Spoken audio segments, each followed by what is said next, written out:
Guys, कैसे आप सभी लोग? आशा करता हूँ अच्छे हो गए। कल मेरा दिन अच्छा भी गया था और नहीं भी गया था। मैं आपको शुरू से बताता हूँ। देखो, सबसे पहली चीज़ कि कल बारिश गिरा था, मस्त मज़ा आ गया था। शाम को घूमने में सुमित लोग के साथ घूम रहा था। 7 बजे मैं वापस भी आ गया था। फिर उसके बाद इंग्लिश पढ़ा 8:30 बजे तक के। उसके बाद खाना खाया। सुमित लोग फिर आए थे मेरे घर में कि चल रात हो गया, घूमने चलते करके, लेकिन मम्मी के कारण नहीं गया।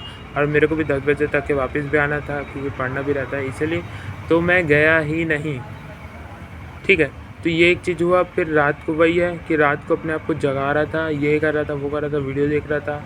फिर फ़ोन से लिख रहा था। लिखते लिखते ही गलत लिखना ही स्टार्ट हो गया था मेरे इकोनॉमिक्स का। तो वही सोचा कि अब 12:30 बज गया तो मैं सो जाता हूँ। ठीक है, ये रात का सीन था। सुबह का सीन क्या था, वो ऐसा था कि मेरे पास जितने नोट्स हैं मैथ्स के, मैं उसको क्या कर रहा था, कंप्लीट कर रहा था। मतलब एक बार रिवाइज़ मार रहा था। जैसा कि अब मैंने आपको बोला था, वही कर रहा था। दोपहर को मैं क्या कर रहा था, पॉलिटी का कर रहा था। पॉलिटी का ही मैं याद कर रहा था अपना 4 बजे तक के। लाइट गोल बीच में हो रहा था, ये हो रहा था, वो हो रहा था।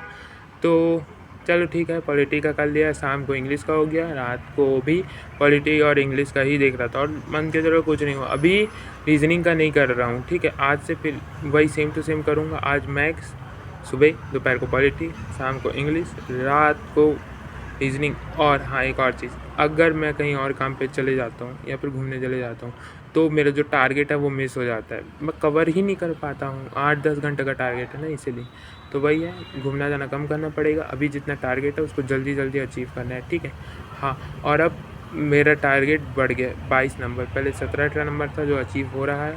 तो अब मेरा टारगेट है 22 नंबर। तो मेरा 22 नंबर अब आएगा ही मॉक टेस्ट में, 22 नंबर सब में। ठीक है, बाय।